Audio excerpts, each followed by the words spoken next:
तो मेरे प्यारे बच्चों, क्लास 10th के आप लोग कैसे हैं? उम्मीद करता हूँ कि आप लोग अच्छे होंगे।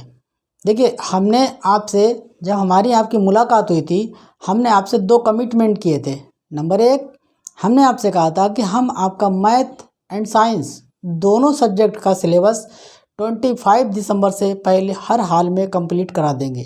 हमने आपको वो कोर्स कंप्लीट करा दिया है।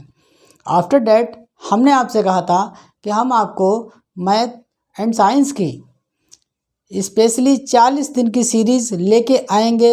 उसमें आपने कहा साइंस सर में आ गई है, तो हमने कहा ठीक है। मैथ का हम आपको 40 दिन का बजाय हम आपको 50 दिन का पूरा टॉप मोस्ट क्वेश्चन देंगे, चैप्टर वाइज देंगे, कॉन्सेप्ट देंगे। ठीक है ना? इससे आपको क्या फ़ायदा हो जाएगा बच्चा? इससे आपको ये फ़ायदा हो जाएगा कि आपके जो 85 नंबर तक आप या 90 नंबर तक आप पहुंच रहे हैं, तो आप वहाँ से 10 से 12 नंबर का आपको एडवांटेज मिल जाएगा और आपके 95 प्लस जो 4 बच्चे हैं उनके हर हाल में आ जाएंगे। ठीक? हाँ, तो मेरे बच्चों, चाहे वो क्लास 9th के हों, चाहे वो क्लास 10th के हों, मेरे फेसबुक फ्रेंड्स, मेरे इंस्टाग्राम फॉलोअर्स, मेरे और क्लास 10th के बच्चे जो कहीं भी पढ़ते हों, उनका सबका पंकज एजुकेशन एकेडमी पे बहुत बहुत स्वागत है। ठीक है? हम लोग अपना समय ख़राब ना करते हुए हम अपना चैप्टर वाइज स्टार्ट हो जाते हैं। हम अपना काम कर रहे हैं यहाँ पे। हमारा काम है आपको क्वेश्चन को फास्ट कर देना। आपका काम क्या है? आप मेहनत करिए, आगे बढ़िए। हम चैप्टर वाइज स्टार्ट करते हैं। तो आपकी क्लास 10th का जो है चैप्टर फर्स्ट जो है उसका नाम है रियल नंबर, मतलब वास्तविक संख्याएं। ये देखिए, आपका पहले चैप्टर का नाम है वास्तविक संख्या, जिसको हम इंग्लिश में बोलते हैं बच्चा रियल नंबर। लेकिन हमारे इस चैप्टर में जब तक हमें नंबर्स के बारे में जानकारी नहीं पता होगी, बेसिक थोड़ा कॉन्सेप्ट ज़रूरी है। अगर हम नहीं क्लियर करेंगे तो हमें आगे जाके समस्या आएगी। हमें नहीं पता कि तुम्हारे पास भाज्य संख्याएं क्या हैं, अभाज्य संख्याएं क्या हैं, सम संख्याएं क्या हैं, इनकी डिफिनीशन आपको पता है कि नहीं पता है। तो हम यहीं से स्टार्टिंग करते हैं संख्याओं के प्रकार से। देखिए, यहाँ पे लिखा हुआ है प्राकृतिक संख्या। प्राकृतिक संख्या को इंग्लिश में हम बोलते हैं नेचुरल नंबर्स। ये प्राकृतिक संख्या क्या होती है? प्राकृतिक संख्या बच्चा वो होती है जो आपने स्कूल में कहाँ से गिनना शुरू किया था। आपने गिनना शुरू किया था 1 2 3 4, ना कि 0 से। तो वो संख्याएं जो बचपन से हम गिनते आए हैं, जहाँ से हमने गिनना शुरू किया है, उन संख्याओं को हम प्राकृतिक संख्याएं या नेचुरल नंबर्स कहते हैं। इसके उदाहरण देख लीजिए, एग्जाम्पल डाल के हम आपको समझा रहे हैं। 1 2 3 4 एंड सो ऑन। ठीक, इन संख्याओं को हम काउंटिंग नंबर्स भी बोलते हैं। वो संख्याएं, वो नंबर्स जो काउंट करने के काम आती हैं। अर्थात प्राकृतिक संख्याएं वो संख्याएं होती हैं जो गिनने के काम आती हैं, गिनने के इस्तेमाल आती हैं। इनको हम बचपन से सीखते हैं। तो आप लोगों को खूब ढंग से समझ में आ गया होगा कि प्राकृतिक संख्याएं वो संख्याएं होती हैं, प्राकृतिक संख्याएं वो संख्याएं होती हैं जो 1 से लेके अनंत तक जाती हैं। उन संख्याओं को हम प्राकृतिक संख्याएं कहते हैं। हमें लगता है यहाँ तक आप लोगों को क्लियर हो गया होगा। नंबर 2, पूर्ण संख्या। ये पूर्ण संख्या क्या है? देखिए, पूर्ण संख्या को आप 0 के साथ ले लें। 0 के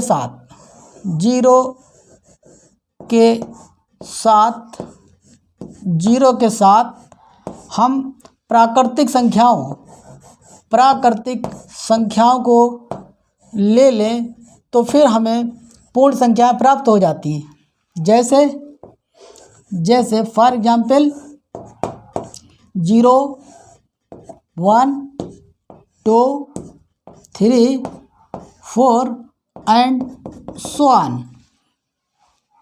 अब आप थोड़ा सा यहाँ पे एक कंपटीशन के पॉइंट ऑफ व्यू से या आपके एमसीक्यू में 1 मार्क्स का क्वेश्चन यहाँ से फंसेगा। देखिए खूब ध्यान से देखें, प्राकृतिक संख्या पूर्ण संख्या में एक रिलेशन डेवलप हो रहा है यहाँ पे आप समझने की कोशिश करें। यहाँ पे देखिए सभी प्राकृतिक संख्याएं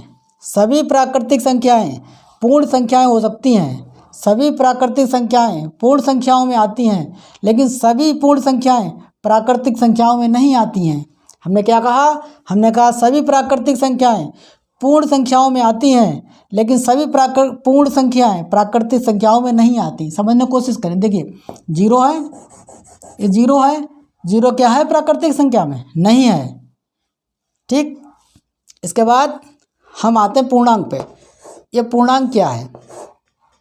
देखिए हमने प्राकृतिक देख लिया, हमने पूर्ण संख्या देख ली, अब हम पूर्णांक पाते हैं। पूर्णांक में देखिए यहाँ तक हम लोग पहुँच चुके हैं, तो हम 0 को बीच में लिखते हैं, बिल्कुल 0 को बीच में लिखते हैं। फिर इधर 0 के जो राइट साइड है वो आपको पॉजिटिव संख्या लिखनी पड़ती हैं, मतलब धनात्मक संख्याएं 1, 2, 3 एंड सो ऑन। 0 के बाईं तरफ, 0 के लेफ्ट हैंड साइड हम आप निगेटिव संख्याओं को लिखते हैं। 0 के बाईं तरफ निगेटिव संख्याओं को, ऋणात्मक संख्याओं को लिखा जाता है। अब थोड़ा सा यहाँ समझने की कोशिश करें। हमने आपसे कहा कि 0 के दाईं तरफ, मतलब राइट साइड जो पूर्णांक हैं वो आपके कैसे होते हैं? पॉजिटिव होते हैं, मतलब धनात्मक होते हैं। 0 से हम जब लेफ्ट हैंड साइड बढ़ते हैं तो फिर हमें वहाँ पे निगेटिव संख्याएं या निगेटिव पूर्णांक मिलते हैं। लेफ्ट साइड हमें यहाँ पे निगेटिव पूर्णांक प्राप्त होते हैं। ठीक, हमने 0 लिया, 0 के दाईं तरफ की संख्याएं धनात्मक होती हैं, 0 के बाईं तरफ की संख्याएं ऋणात्मक होती हैं। अब तुम में से बहुत से बच्चे कंफ्यूज होंगे कि 0 क्या है। 0 मेरे बच्चा, 0 ना धनात्मक है ना ऋणात्मक है। हमें लगता है ये आपको प्राकृतिक संख्या, पूर्ण संख्याएं, पूर्णांक तीनों बहुत अच्छे से क्लियर हो गए होंगे। नंबर 4 पे हम देखते हैं भिन्न संख्याएं। ये भिन्न संख्याएं क्या होती हैं?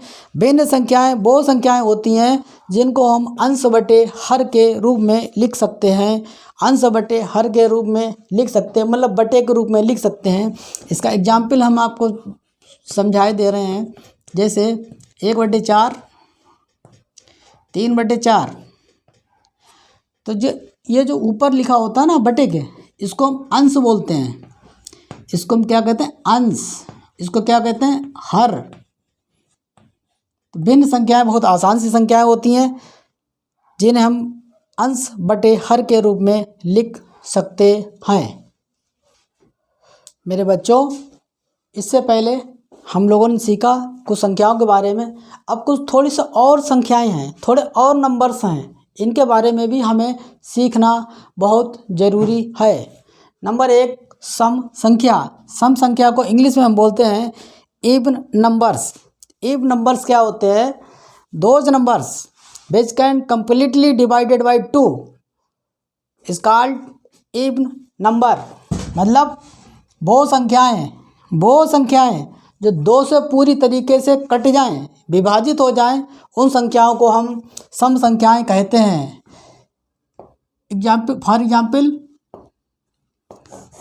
फॉर एग्जाम्पल जैसे 4, जैसे 6, जैसे 8 एंड सो ऑन। ये देखिए सम संख्याएं हमने आप क्या बताया कि वो संख्याएं जो 2 से पूरी तरीके से कट जाएं। अभी 4 है, 4 को आप काटें 2 से, कट रही है? बिल्कुल कट रहा है। 2 दूनी 4। 6 है, 2 से कट रहा है। 8 है, 2 से कट रहा है। तो इसलिए इस तरीके की संख्याएं, वो संख्याएं जो 2 से पूरी तरीके से कट जाएं, उन संख्याओं को मेरे बच्चा हम लोग सम संख्या कहते हैं। नंबर 2, इवन के बाद हम लोग आते हैं विषम संख्या। नंबर 2 विषम संख्या। विषम संख्या इंग्लिश में कहते हैं ऑड नंबर। ऑड नंबर क्या होता है? ऑड नंबर वो संख्याएं होती हैं जिनको हम 2 से पूरी तरीके से नहीं काट पाते हैं, नहीं विभाजित कर पाते हैं, उन संख्याओं को हम विषम संख्या कहते हैं। Those numbers which can not divide completely by 2 are called odd numbers. अब हम आपको उदाहरण देके एग्जाम्पल फॉर एग्जाम्पल, तब आपको ज़्यादा अच्छे से समझ में आएगा। हमने आपसे क्या कहा? वो संख्याएं जो 2 से ना कटें वो विषम संख्याएं कहलाती हैं। जैसे 3, जैसे 5, जैसे 7 एक्सेट्रा। देखिए 3, देखिए 3 2 से कट रही है, 3 2 से नहीं कट सकता है, 5 2 से कट रहा है, नहीं कट सकता है। तो यही उदाहरण है विषम संख्याओं के कि सम संख्या क्या है जो 2 से पूरी तरीके से कट जाए, विषम संख्या क्या है जो 2 से पूरी तरीके से ना कटें, उनको हम विषम संख्या कहते हैं। ये इम्पॉर्टेंट, ये आपके चैप्टर के पॉइंट ऑफ व्यू से बहुत इम्पॉर्टेंट है कि अभाज्य संख्याएं क्या कहते हैं, अभाज्य संख्याओं की डिफिनीशन क्या है। तो सुन लीजिए आप लोग, खूब अच्छे सुन लीजिए। अभाज्य संख्याएं वो संख्याएं होती हैं जो या तो खुद से कटती हैं और या फिर केवल एक संख्या से कटती हैं। हमने आपसे क्या कहा?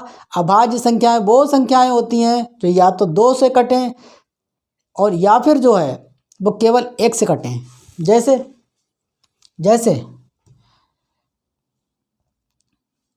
3, 5, 7। हमने आपको क्या डिफिनीशन बताई थी कि वो संख्याएं जो खुद से कटें या एक से कटें उन्हें हम अभाज्य संख्याएं कहते हैं। आप 3 देखिए, 3 देखिए, 3 है, ये किससे डिवाइड हो जाएगा? 1 से, और या ये खुद से डिवाइड हो जाएगा 3 से। इसके अलावा ये 3 किसी अदर संख्या से डिवाइड होने वाला नहीं है। तो ऐसी संख्याएं जो या तो खुद से कटें और या फिर जो है एक से कटें, उनको हम अभाज्य संख्या कहते हैं। इनके एग्जाम्पल हमने आपको बता दिए हैं। ये भी बहुत इम्पॉर्टेंट है। भाज्य संख्या क्या होती है? भाज्य संख्या वो संख्या होती हैं जो या तो स्वयं से खुद से कटें या एक से कटें या किसी तीसरी संख्या से कटें। ऐसी संख्याओं को हम भाज्य संख्या कहते हैं। जैसे 4, हमने कहा 6, हमने कहा 8। अब देखो 4 है, 4 आपका खुद की संख्या से भी कट रहा है, 4 से भी कट रहा है। 4 क्या बता, 1 से कटेगा, फिर क्या बता, कोई तीसरी संख्या से भी 4 कट जाएगा। 4 देखिए 2 से कट रहा है। तो इस तरीके की संख्याएं जो हैं वो भाज्य संख्या कहलाती हैं। इम्पॉर्टेंट है, यहाँ से क्वेश्चन उठता है कि भाज्य संख्या क्या होती हैं। भाज्य संख्या वो संख्याएं होती हैं जो या तो खुद से कट जाएं या फिर एक से कट जाएं या किसी तीसरी संख्या से कट जाएं। ऐसी संख्याओं को हम भाज्य संख्या कहते हैं। इसके आगे आपको थोड़ा सा और बताने का प्रयास करते हैं संख्याओं के बारे में। देखो बच्चों, अभाज्य संख्या से एक क्वेश्चन उठता है। एक क्वेश्चन आपका एमसीक्यू में ट्रू या फॉल्स में, सत्य या असत्य में आएगा। क्या आएगा? तुमसे पूछा जाएगा कि संख्या 2 क्या है, संख्या 2 क्या है। तो तुम में से मोस्टली लोगों का आंसर होगा संख्या 2 एक भाज्य संख्या है। लेकिन ऐसा नहीं है, संख्या 2 एक अभाज्य संख्या। क्यों अभाज्य संख्या क्यों है? क्योंकि या तो 2 से कटेगा और या फिर 2 1 से डिवाइड हो जाएगा। तो फिर ये कैसी संख्या हुई? ये एक अभाज्य संख्या हुई। यहाँ तक आपको समझ में आया? ये क्वेश्चन आप अपने क्वेश्चन बैंक में देखना, अनसॉल्व्ड में देखना कितनी बार आया हुआ कि 2 क्या है। आज इससे भी ज़्यादा इम्पॉर्टेंट क्वेश्चन क्या है? इससे इम्पॉर्टेंट क्वेश्चन ये है कि मेरे प्यारे, तुमसे पूछा जाएगा सबसे छोटी अभाज्य संख्या कौन सी है। तुम्हारा एक आंसर हो जाएगा 2। सबसे छोटी अभाज्य संख्या कौन सी है? तुम्हारा आंसर होगा 2। फिर तुमसे पूछा जाएगा सबसे छोटी भाज्य संख्या क्या है। सबसे छोटी भाज्य संख्या 4 है। सबसे छोटी भाज्य संख्या 4 है। देखिए बच्चों, वास्तविक, आपके चैप्टर का नाम है वास्तविक संख्याएं। वास्तविक संख्याएं, ये वास्तविक संख्याओं को हम 2 पार्ट में डिवाइड कर देते हैं। नंबर एक परिमेय संख्या, नंबर 2 अपरिमेय संख्या। तो में से मोस्टली बच्चे जानते हैं परिमेय संख्या क्या होती है। परिमेय संख्या वो होती हैं जिन्हें हम P/Q के रूप में लिख सकते हैं। मतलब वो संख्याएं जिन्हें हम अंश बटे हर के रूप में लिख सकते हैं। परिमेय संख्या क्या हुई, जिन्हें हम P/Q के रूप में लिख सकते हैं। देखिए यहाँ पे कुछ कंडीशन फॉलो करनी पड़ेंगी आपको। कंडीशन ये है, जहाँ P व Q पूर्णांक हैं, जहाँ P व Q पूर्णांक हैं तथा ये जो हर है Q, तथा Q का मान 0 के बराबर नहीं होना चाहिए। It means Q does not is equal to 0। ये आपको कंडीशन यहाँ पे फॉलो करानी पड़ेंगी, तब हम उसको परिमेय संख्या कहते हैं। इसका थोड़ा सा फॉर एग्जाम्पल जैसे हमने लिखा 1/2, हमने लिखा -1/2। ये देखिए, ये अंश बटे हर के रूप में है। ये जो ऊपर लिखा जाता है, इसको अंश बोलते हैं, इसको हम अंश बोलते हैं। और जो नीचे लिखा जाता है बटे में, इसको हम हर बोलते हैं। अच्छा, ये देखिए जो ऊपर दिया हुआ है, ये जो -1/2, ये क्या है, ये पूर्णांक है। नीचे आते हर में 2 क्या है, एक पूर्णांक है। हमारी शर्तें फॉलो हो रही हैं। दूसरी बात क्या कहा था, Q does not is equal to 0। क्या ये 0 है? ये 0 नहीं है। ठीक, तो ये आपको थोड़ा सा अंदाज़ा होना चाहिए कि ये 0 के बराबर नहीं है। तो फिर P/Q के रूप में भी लिखी है, तो फिर इसको क्या बोलेंगे, इसको बोलेंगे परिमेय संख्या। अच्छा, परिमेय संख्या के थोड़े से एग्जाम्पल और आप लोग देख लीजिए। जैसे हमने लिखा 1.5, ये आएगा इस तरीके क्वेश्चन।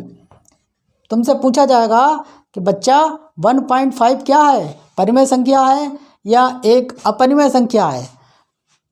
तो तुम कहोगे कि ये P/Q के रूप में नहीं है, तो तुम झोंक के चले आओगे सीधे कि ये अपरिमेय संख्या है। देखो इसको सॉल्व करो। 1.5 अपान, देखो ऊपर पॉइंट लगा, दशमलव लगा हुआ, दशमलव जो हटाओगे, दशमलव के बाद एक डिजिट है, एक अंक है। अगर एक अंक है तो हम 1 0 लगाएंगे। दशमलव के बाद अगर 2 अंक होंगे तो यहाँ 2 अंक लगाएंगे। 3 अंक हैं तो 3 अंक लगाएंगे। ठीक, तो अब ये बात बताओ, इसको काट लो। 5 दूनी 10, 5 तियाँ 15। इसको हमने क्या लिखा, 1.5 को हमने लिख दिया 3/2। मतलब हमने इसको P/Q के रूप में व्यक्त कर दिया है। इसलिए 1.5 एक परिमेय संख्या है। इस तरीके के क्वेश्चन आपको डायरेक्ट रखे हुए मिलेंगे। परिमेय संख्याओं के कुछ एग्जाम्पल और देख लीजिए जहाँ पे आपको कन्फ्यूज़न हो सकता है। देखिए, पूर्णांक जो हमने बाईं साइड के माने थे, 0 के बाईं साइड के क्या माने थे, -5। क्या माने थे, -2। हम आपसे पूछ रहे हैं कि -5 -2 किस तरीके की संख्या है, परिमेय संख्या है या अपरिमेय संख्या है।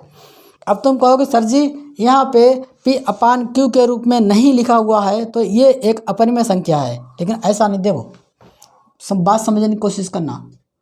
-5 लिखा हुआ, -5 लिखा है, हम इसको अगर इस तरीके से लिख दें, कोई समस्या? कोई समस्या?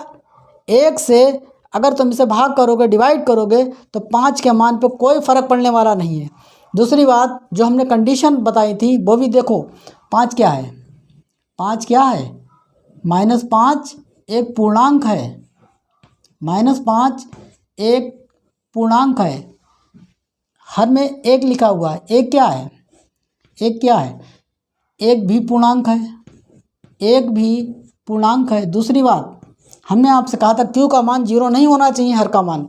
क्या ये 0 के है? क्या ये 0 है? ये 0 नहीं है, इसलिए -5 -2 -1 -3 सभी परिमेय संख्याओं के एग्जाम्पल हैं। ऐसे ही तुमसे सीधे सीधे बहुविकल्पीय MCQ क्वेश्चन में 1 मार्क्स का क्वेश्चन आपको सीधा सीधा रखा हुआ मिलेगा। अब हम लोग आते हैं, अच्छा थोड़ा सा एक यहीं पे क्लैरिटी थोड़ी कर लेते हैं। एक क्वेश्चन हम आपसे पूछ रहे हैं जो कि हर साल आता है। क्वेश्चन ये है कि 0 क्या है? 0 क्या है? 0 क्या है? 0 एक परिमेय संख्या है या अपरिमेय संख्या है? देखो समझने की कोशिश, खूब ध्यान से देखो। हमने 0 लिखा, अपान 1 कर दिया। अब बताइए 0 के मान पे अगर हम 1 से 0 को भाग कर रहे हैं, डिवाइड कर रहे हैं, क्या इसके मान पे कोई फ़र्क पड़ेगा? नहीं पड़ने वाला है। 0 क्या है? क्या ये कंडीशन परिमेय संख्या की फॉलो कर रहा है? देखिए 0 क्या है? 0 एक पूर्णांक है, 0 एक पूर्णांक है। 1 क्या है? 1 भी एक पूर्णांक है। क्या 1 0 है? नहीं, 1 का मान 0 के बराबर भी नहीं है। इसका मतलब 0 हमारी सभी कंडीशन फॉलो कर रहा है, तो 0 नोट करके कहीं लिख लेना। 0 एक परिमेय संख्या है। ये क्वेश्चन आएगा आएगा आएगा। ठीक, इसके बाद हम लोग आते हैं अपरिमेय संख्या। ये अपरिमेय संख्या क्या होती है? अपरिमेय संख्या बेटा वो संख्याएं होती हैं जिन्हें P/Q के रूप में नहीं व्यक्त कर सकते हैं या नहीं लिख सकते हैं, जिन्हें हम P/Q के रूप में नहीं लिख सकते। हम आपको एग्जाम्पल के माध्यम से समझाते हैं तो ज़्यादा अच्छे से समझ में आएगा। देखो हमने इसमें मोस्टली रूट वाली संख्याएं आती हैं, और रूट वाली वो संख्याएं आती हैं जो अभाज्य संख्याएं होती हैं। जो अभी हमने आपको अभाज्य संख्याएं बताई थी, अभाज्य संख्या क्या बताई थी? हमने आपको बताया था अभाज्य संख्या वो संख्याएं होती हैं जो या तो खुद से कटें और या फिर जो है वो 1 से कटें। देखो √3, √5, √7। अब आप बताइए 3 अभाज्य संख्या है कि नहीं है? 5 अभाज्य है नहीं है? 7 अभाज्य है कि नहीं है? बिल्कुल है। इसीलिए इन संख्याओं को अपरिमेय संख्या के रूप में माना जाता है। अच्छा यहाँ से एक क्वेश्चन उठता है बच्चा, यहाँ से क्वेश्चन ये उठता है, तुमसे पूछा जाएगा कि पाई क्या है? पाई क्या है? पाई एक अपरिमेय संख्या है। नोट कर लेना कहीं साइड से। अब तुम कहोगे पाई का मान 22/7 होता है। बिल्कुल होता है, हम मान रहे हैं, लेकिन जब तुम इसको सॉल्व करोगे तो इसका मान आएगा 3.14। ये जो 3.14 है ये इसका एग्जैक्ट मान नहीं है, ये अप्रॉक्सीमेट में लगभग में मान है। इस कारण से, इस वजह से, इस रीजन से हम पाई को एक अपरिमेय संख्या मानते हैं। ठीक, थोड़ा और आगे बढ़ते हैं बच्चों। हम आपके सामने 4 पॉइंट रख रहे हैं। इन 4 पॉइंट में से एक MCQ में मिल जाएगा, ट्रू या फॉल्स में से मिलेगा, या फिर सत्य असत्य में से आपको मिल जाएगा। पॉइंट नंबर 1, 0 एक 01 01 परिमेय संख्या है। बिल्कुल रट के जाना। नंबर 2 पॉइंट नंबर 2 क्या है? 2 एक अभाज्य 2 एक अभाज्य संख्या है। पॉइंट नंबर 3 सबसे छोटी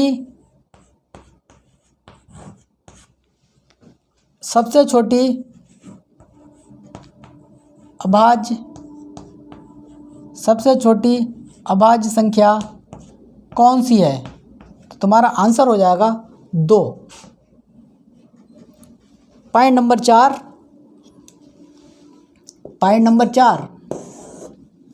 सबसे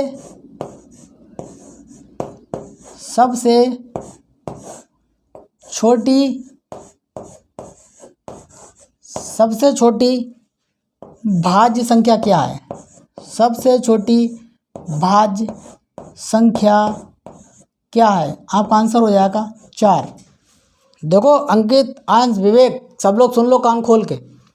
तुम्हारा क्वेश्चन जो है इनमें से एक आएगा, तुम्हें चारों याद कर लेने। मेनली तुम्हें ये ज़्यादा याद रखना, ये और एक ये।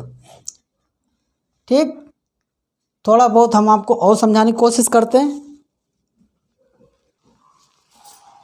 ठीक है बच्चों, हमने आपको नंबर्स के बारे में फुल डिटेल, फुल कॉन्सेप्ट की जानकारी दे दी। अब हम अपने क्वेश्चनों की तरफ बढ़ते हैं।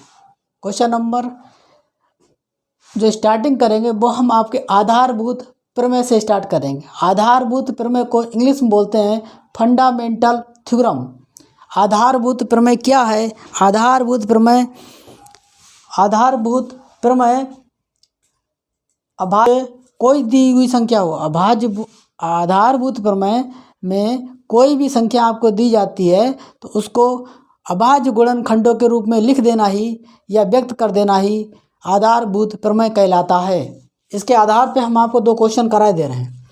क्वेश्चन ये है कि निम्न संख्याओं को उनके अभाज्य गुणनखंड के रूप में व्यक्त कीजिए। पहला क्वेश्चन है, संख्या दी 140, इसको हमको अभाज्य गुणनखंडों के रूप में व्यक्त करना है। और आधारभूत प्रमेय भी यही है कि किसी भी दी हुई संख्या को उसके अभाज्य गुणनखंडों के रूप में लिखना या व्यक्त करना आधारभूत प्रमेय कहलाता है। तो हम लिखेंगे 140 के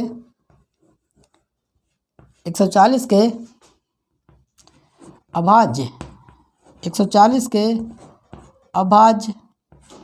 गुणनखंड 140 के अभाज्य गुणनखंड।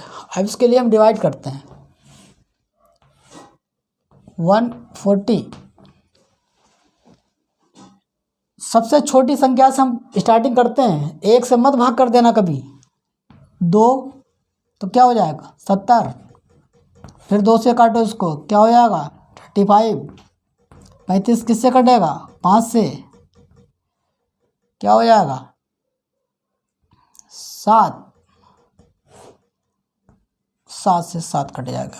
तो ये 7 पंजे 35 दूनी 70 दूनी 140। ठीक, हम इसको क्या लिखेंगे 2 गुणा 2 गुणा 5 गुणा 7। अब ये दो बार लिखा है तो हम इसको ऐसे भी लिख सकते हैं 2 की पावर 2 इंटू 5 इंटू 7। ये आपका आंसर है कि भैया हमने 140 के अभाज्य गुणनखंडों को उनको व्यक्त कर दिया है उनके रूप में। नंबर 2 156 156। यही आपको सेम प्रोसेस करना है। हमको लिखना है 156 के अभाज्य गुणनखंड। फिर हमको यहाँ पर काटना पड़ेगा। हमने लिखा 156, 156। अब इधर क्या है, लास्ट में देखिए इवन संख्या है, सम संख्या है, इसका मतलब हम 2 से काट सकते हैं। तो क्या हो जाएगा, 2 7 14, 2 8 16। फिर इसको 2 से काटो, क्या हो जाएगा, 2 3 6, 2 9 18। 39 को इससे काटोगे 3 से, क्या हो जाएगा यहाँ पे 13। फिर 13 को भी हटाओ,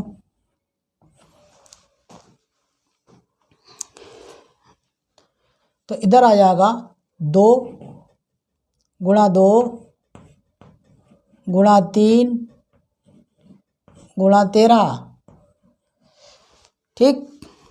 अब देखिए यहाँ 2 दूनी 4, 4 3 12, और 12 13 के अगर आप गुणा करेंगे तो 156 ही आएगा। अब यहाँ पे भी यही है, 2 2 बार लिखा, इसको हम लिख सकते हैं 2 की पावर 2 इंटू 3 इंटू 13। यही है आधारभूत प्रमेय और कुछ नहीं है। ठीक। अब थोड़ा सा हम आपको लासा और मासा के भी बारे में जानकारी प्रदान करते हैं। तब तक के लिए थोड़ा सा हम इसे हटाते हैं। तो बच्चों, हमने आपको कुछ एक्स्ट्रा देने का प्रयास किया है, जैसे 0 क्या है, जैसे भाज्य संख्याओं में क्या है, अभाज्य संख्याओं के एग्जाम्पल क्या हैं, 2 क्या है, सबसे छोटी अभाज्य संख्या क्या है, सबसे छोटी भाज्य संख्या क्या है। इसमें आप कंफ्यूज पक्का हो जाएंगे। ठीक है। दूसरी बात, मेरे क्लास के स्टूडेंट चाहे ऑफलाइन हो चाहे ऑनलाइन स्टूडेंट कोई भी सुन रहा हो, भैया हमारे पास केवल 20 फरवरी तक का समय है। हम आपको पर डे 40 से 45, अगर हमको सही लगा रिस्पांस तो हम 1 घंटे तक पहुंचेंगे। लेकिन इस दरमियान हम आपको NCERT क्लास की जो ऑफिशियल बुक है उसकी लैंग्वेज का इस्तेमाल करते हुए डिफिनीशन नहीं बताएंगे किसी की भी। अगर हम NCERT का डिफिनीशन आपको पढ़ाने लगे, समझाने लगे, तो आपके ऊपर से निकल जाएगा। हम आपको अपने ट्रिक से पढ़ाने की कोशिश करेंगे जो आपके सीधे दिमाग में छप जाए। हमारा उद्देश्य सिर्फ इतना ही है कि तुम सीख जाओ, हमें तो आता ही है। ठीक। तो बच्चों, हम लोग कल सुबह 6 बजे मिलते हैं ऑफलाइन में, फिर हम लोग शाम के बैचों में मिलते हैं। तब तक के लिए मेरे प्यारे 10th के बच्चों, good night, bye bye, Tata.